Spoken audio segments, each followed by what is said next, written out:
is one big platform, and that is the name of the show, the platform, here on Moyinnet TV.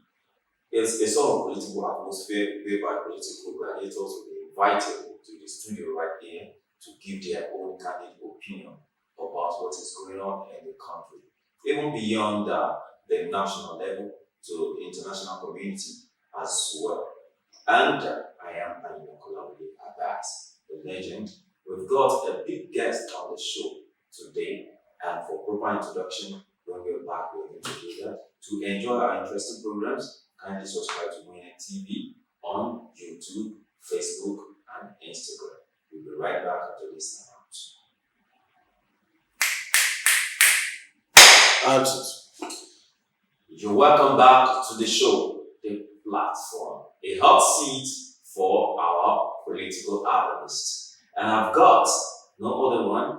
It's being a politician from grassroots, a philanthropist, if I have to put it that way, a barrister that is office of the law. And when it comes to politics, he has the experience because it's been a very long time. He has been coming here, over time. You will see him when the camera goes to him. At least he's going to show his face. No other person but Barrister Paul Ajiroba. You're welcome to me. Yeah, good day everyone. Good day, the uncle. And thanks for inviting me. I really appreciate this invitation. And I have to appreciate the management of Moyinnet TV. It's a very good platform for people like us, political leaders and leaders in every sphere of life. I wish our viewers happy viewing and happy listening as well. Thank you, Barrister Paul. What is the new word? We are called to serve, both in the profession and as a young leader, a young political leader. We have to move from one place to the other. But whenever we are called here as well, we think it's an opportunity to express our mind on how we think governance can be approached for the betterment of the people. And I understand you've been very busy going from one house to the other. It's something that we are. It's something that, yes, it's part of the calling we are called to sensitize to public. Yes, about what governance is all about, good governance. And what we should participate more in politics. Because it's a determining factor virtually for everything in society. Be you a religious person, be in academics, whether you're a contractor, private individual, public individual, is a determining factor. So that's what we're called to do, and we have to expose, sensitize people on it as well. First of all, maybe we should start by throwing one or two questions. Even if it's more than two. Okay. In your discussion, when you were talking on, I heard you talking about political participation. What do you mean by that? Political participation is where everyone, all, is expected to participate in politics. Everyone born into human race, we are political animals. Definitely. The level we participate is what makes the difference. Now, there are different types of politicians. We have the theoretical politicians. They talk within the classroom, they don't even have how many task cards. They don't even know what politics is all about. They don't have PVC. They don't have PVC, they don't know their word. We have dormant politicians. Okay. They are just there, they be watching everything. If you say yes, yes. If you say no, no. Then we have some people called active politicians. Okay. People like us, people holding political offices. They believe in the best practices of government policies. Government policy, this is the way it should be done, based on the system, this is the way we should approach it, this is the way we should not approach it. And you see, whether the level we got into in this country now, everyone is expected to participate in politics. Because any policy, any law, be you the old, the rich, the poor, it affects you based on the law of the land. And some sects believe that they are too religious more than them participating in politics. They haven't said there. You see, after God, the next power is political power. Political power. The next power after God is political power. Maybe before we go ahead, when you were talking about something, maybe in one way or the other, that's political apathy, and people are not participating in the political process. As we have it, do you think that they do say there's no smoke without fire? Do you think we can just experience political apathy without maybe something happening somewhere? From my view, I don't think it's possible. It's not possible. But in every dispensation, there's what we call revolution. Yes. There's what we call change. Definitely. There's what we call reorientation about things is going on. Let me give you an instance. For the first time in the history of Nigeria, we have a government that people preach change, which is APC, which is PDP ruled us from 1999 to 2015. But the other party, APC, is the amalgamation of 4 political parties. Yes. That's CPC, AC, ABGA, and some parts in PDP as well. Yes. Local parts from power like that, they come together to it's an amalgamation of political parties. Now, it depends on how the society runs and the system. Is it convenient for people or is it not convenient? Is it acceptable for people or is it not acceptable? So that's what will determine it. Because for me, I feel, something must bring interest. Something must attract someone's interest. This is what I mean. If you take a look at the political process and you feel there's nothing to write home about, people might start losing interest. Let me tell you As a something. result. The masses are the cause of Nigerian problems today. How? If you feel it doesn't concern you, it really concerns you. You walk on that road that doesn't concern you. That is not good, The power supply that is not good enough, you make use of it. Unemployment here and there is there. Inflation in the society. And I say it doesn't concern you. How is it not concern you? How does it not concern you? Educational sector. They are saying your children to. It's still being run by this system. Does that mean? So I believe in my own way that's an hypocritical nature. It concerns everyone. You see, some religious people that when you participate in politics, you are your way to your fire.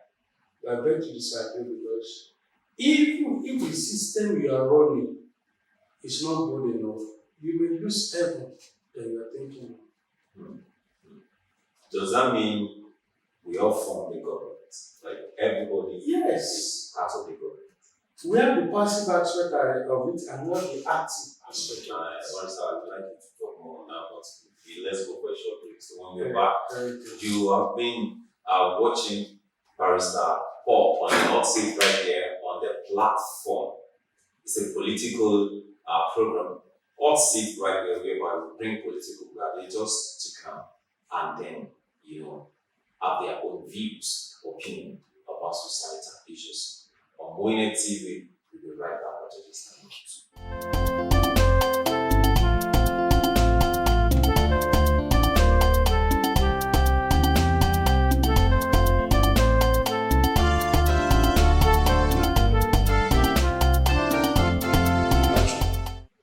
You're welcome back, Barrister. I hope you are still enjoying your time with us. Yes, very well, very well. To talk about people, I like today's topic because to me it's more of sensitization, telling people about politics than government. Now, before we went for brief, we talk about everybody forming part of it, that we are all part of the government. We are the government. I don't know, maybe you can expatiate on that. Thank you very much. We are part of the government, but the level we have is quite different. Okay. It's not possible for everyone to lead. But everyone, one way or the other, will be affected by the attitude of people in governance. Take, for instance, in Nigeria, whether old, whether young, whether poor, whether rich, you have to walk on the road. Definitely. You have to be in a particular apartment. You have to use the power supply. The goods being bought in the markets is still money you use to buy it. Yes. With the economy, whether inflation or not inflation. Now you have to take medical facilities. The upper class, when they will travel by flight or the other routes, you make use of water provided by the government. You go to school, send your children to school. You spend the currency provided by the government. I'm not part of the government one way, but the level we are participating is what makes the difference. That is why the masses must be involved in political participation to determine who is going to lead us. The masses. Does it have the credibility? Does it have the integrity? Does it have vision? Does it understand the system rules? Is he exposed to the needs, the basic needs of the people? The basic needs. That's why political participation is needed. So I feel for some people that preach against political participation. I pity them because directly and indirectly they are in the system. They are in the system, and you cannot dodge it except you leave this country. And I believe if you leave this country, you are going there to face another political system. That's it. If there is inflation in society today, you are preaching against it, you are also a beneficiary. Definitely. You can't, there's no amount of prayer that can change that. There's no amount of teaching or preaching that can change that. It's a thing of nature. It's nature. That's why I'm a Christian. Give to Caesar what is unto Caesar, and give to God. When it comes to participation politically, it's the work of everybody. That's to Caesar. Give it to him. Because if you don't give to Caesar what is Caesar to, you may be affected by this institution. It's the people that change or gives direction on how government should be. That's how it should be. It's people that it's the masses that should give direction. How it should. Because you'll be the one that will be affected most. Yes. Most of our leaders is taxpayers' money. They use in feeding, taxpayers' money. They use in feeding their car, taxpayers' money. They use in paying their allowances and salary, taxpayers' money, their welfare generally. But me and you, is our sweat, not taxpayer money. Who is affected most? The masses. The masses. So we should be the one to give direction. I'm still going to a particular question, which I can't even wait to listen to your comments about that. But before we go there, let's just take the youth inclusion in government. We can separate the two. I want to believe there's a difference between youth inclusion in politics and youth inclusion in government. Yes. Despite the fact that, quoting from what you said earlier, that we all form the government, but there are some people who are like the authority within that scope of government. So we are talking about the youth inclusion within that scope of government, that is, people who are right at the ends of affairs. Is one that relates to the other. Okay.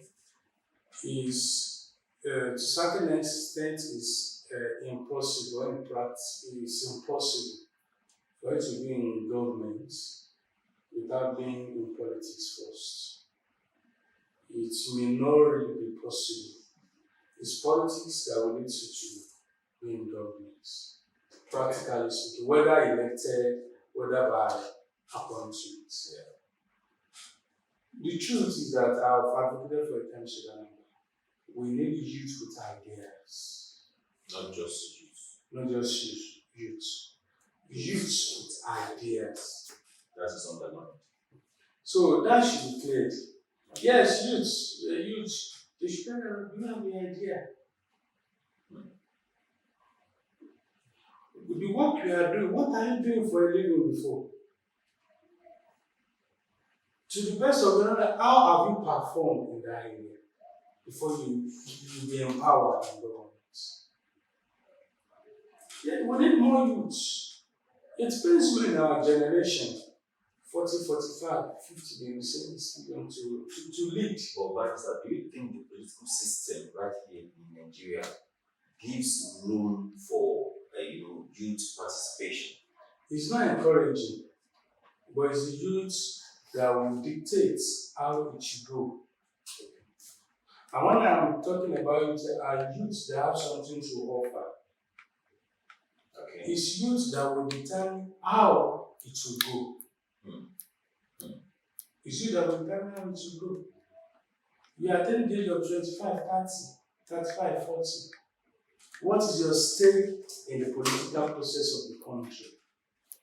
What is your stake? Yeah, the youth, let's look at the population of Nigeria.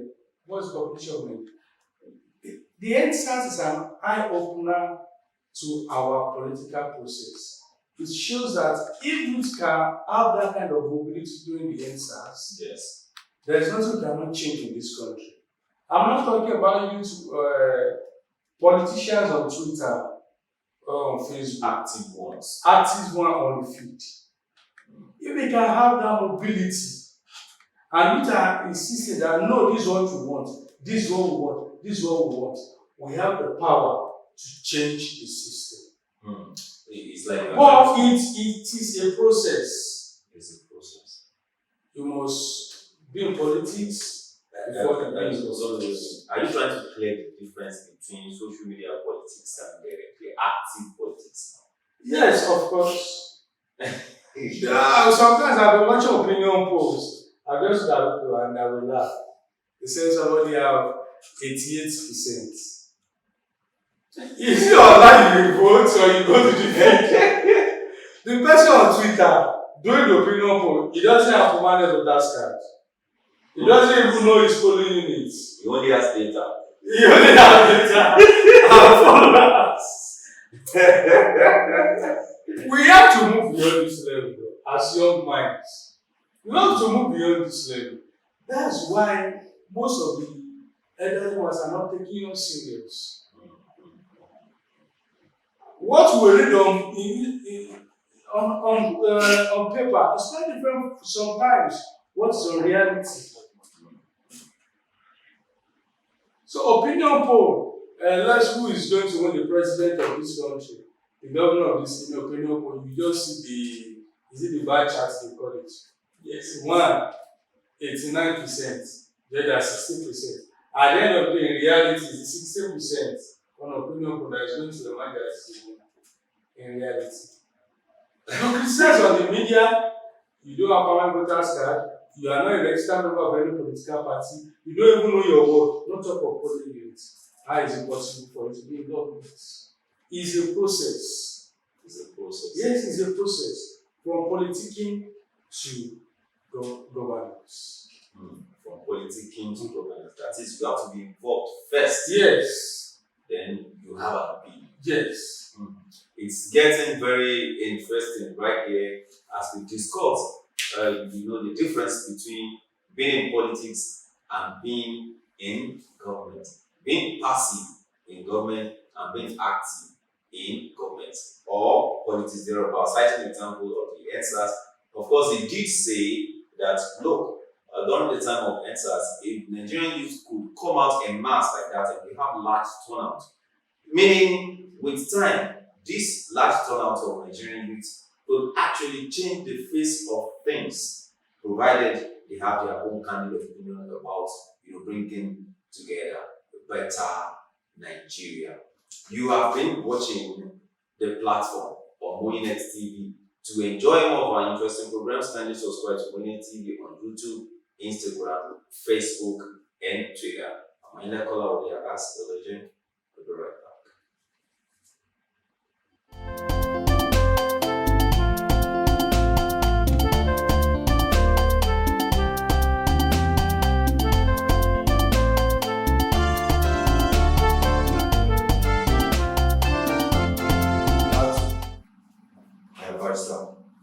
Can we talk about security, which I think is the biggest challenge we have in the country, if I'm not mistaken? Security is the bedrock of anything in society. Is what will determine, is it the economy, will it thrive or will it not thrive? Will the people even participate in politics? Yeah. If you cannot sleep well with your two eyes closed, how do you want to perform or do the necessary things in society? So for you to even serve your God will be difficult. Because you'll be thinking of, I don't know what will happen next. Okay. Now, I've dictated, I know my opinion on several media platforms. Let us move from the level of security being under the exclusive list under the 1999 Constitution, which is the federal government that has the power over security. Let us amend that provision of the Constitution so that both the state and local can get involved in the idea of security. When the idea of Amateto started, the Attorney Federation says that they lack the power to secure that it's under the federal, it's under the exclusive list. Now, let me give you an instance.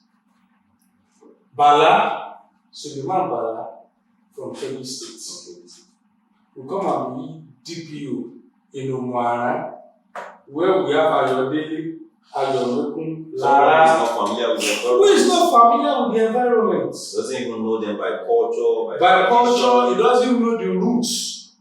So if anything happens, how will he be able to handle it? To even communicate in the language he doesn't even know. Yeah. And it's the overall cost of that place. How effective would that be? You're talking about community policing. Community policing. Or CAFO from Enugu. We go to Sokoto as GPO or Commissioner of Police. If there is problem, how will he be able to solve it? How many routes can he even trace in Sokoto? Maybe that's going to be his first time of people visiting Sokoto. That's it. It's what they bring to him that he knows. Yes. Even he doesn't even know if there's problems, security challenges to him. After the road linking to his own particular house that is being housed, does he have any other place that he himself, like he knows 2 or 3?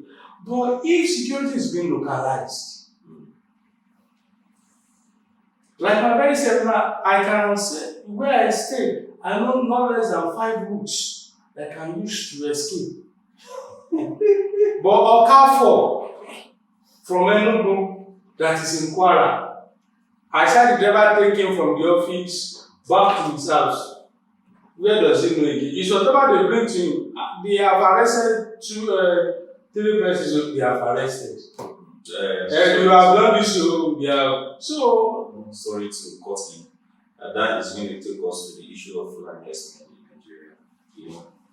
As the matter is aggravating, especially in the southwest part of Nigeria, if I have to mention him, Chief Sunday Adeyemo Igboho, being in the forefront, and it's now becoming a sort of agitation that Fulani, you have to leave our fatherland because we're done with you kidnapping us, doing this to us, holding us to ransom, destroying our farmlands, on and on, all sort of allegations like that. What can you actually say about this kind of agitation? You see, when we look at it from the angle of the law, idea of issuing quit notice as a barrister, yes, I don't think it's totally right. Okay. Because the law is clear about it, section, I think 40, 41, 42. It gives the right of free movement in the society, and you can reside and own property in any part in Nigeria, regardless of the tribe you are. Okay. But on the other hand, it shows bad leadership and governance. If people can cry out, when they are being killed on their land, their farm is being destroyed. We cannot go to our farm freely. We'll be kidnapped by the other tribe, and government cannot do anything. It shows that the system has failed. It shows that the system has failed. So people doesn't have any other choice than to take law into their hands. Sorry to cut in. Can we actually call it taking law to their hands or rising up to their own defense? Yes. I can still say rising up to their own defense. When the security system fails, people need to defend themselves. I don't know if I'm right. Yes, you are right. I agree with you. You are right. People have the right to defend themselves.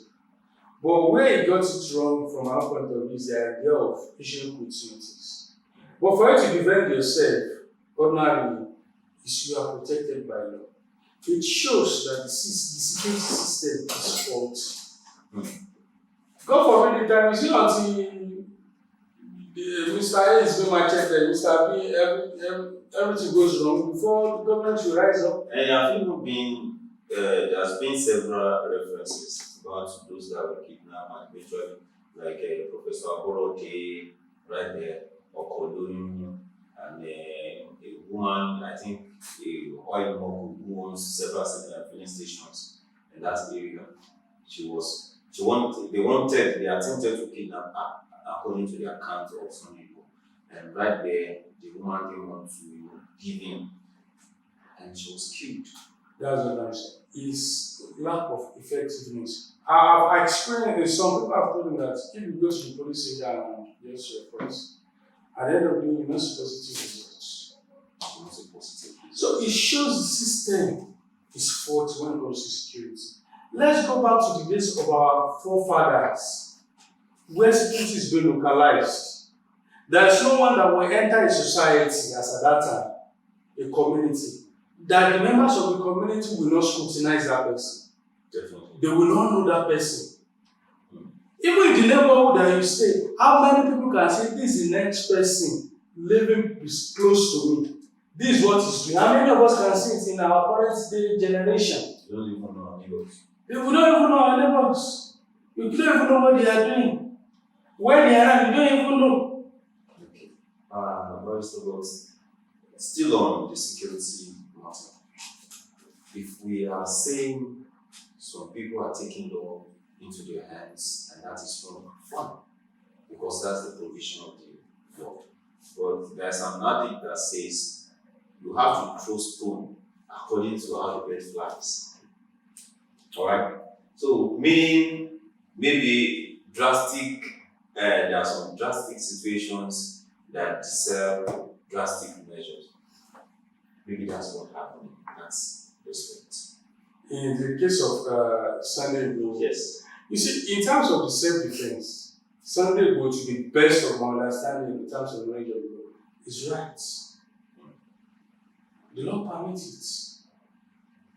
And when a father of the house fails, the children doesn't have any other choice than to take up the leadership. That's it. It's a shame. If a single man can resolve the issue of security in a particular community in a state, what's the government of that state doing with all due respect? A state that has a chief executive officer. Yes. What does he do with all due respect? And there's no state that doesn't have policemen, civil defense, road safety, custom, armed forces. There's no state in this country. And with that, there's no solution. So let's localize the idea of security. Yeah, so your own Let each community be guided by their own security aspects. If it's not effective, we should not see local security as a threat to the one in existence before.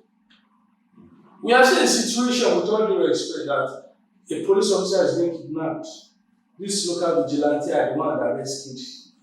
Yeah, so what's now the essence of one is now bragging up and the name of we are under exclusive this. They are going to complement. What do you suggest as the aftermath of this? What do you suggest? What is going to be what do you think is going to be your own candidate opinion? What do you think is going to be the aftermath of this application? Yes, it has exposed the capacity of the government in terms of security, the weight of the government. And when your capacity is being exposed, it means that you don't have any other choice to go back to the drawing table. Let us readjust, reamend, and let us improve on what we have not been doing well. In life, it's one person that starts what we call revolution. It has been in time past. It's a single person that will start a revolution. The way this thing is being done, that's not the right way to do it. So I think with this step, in the Southwest, there will be changes in terms of security. In the Northwest, there will be changes. It changes, North Central, Northeast, South, and Southeast. But with the mind that Nigeria should be united. But the common enemy is just the insecurity that was flushed out. But each region should channel its way or its mechanism on how the common enemy, which is insecurity, should be flushed out of the system. Security is our common enemy. Maybe that's where we are going to, stop right there for today because of another day. It's been an interesting time because I feel if we have to continue this discussion, in fact, we might not be able to even have a pause today. I know you have a lot to talk about, but at least when we invite you and decide you are going to. Yeah, of course. I'm available. All right. I'm always available. And it's been the platform on Moyinnet TV. Of course, we have right here Barrister Paul Ajioba, a politician, a barrister, a philanthropist, human rights activist. You heard a lot from him, and those titles that he has, I believe now you're going to believe that he's living up to those titles. I really appreciate and thank you so much for following this program, the platform. And next time here, we are going to have either him or plus him. There are always visitors on this show as far as no politician is concerned. So, one more time, I'm Ayinla Kolwole Abass, the legend. To enjoy this interesting program, to enjoy our interesting program, kindly subscribe to Moyinnet TV on YouTube, Instagram, Twitter. Thank you so much. Even on Facebook. See you after this time. Bye.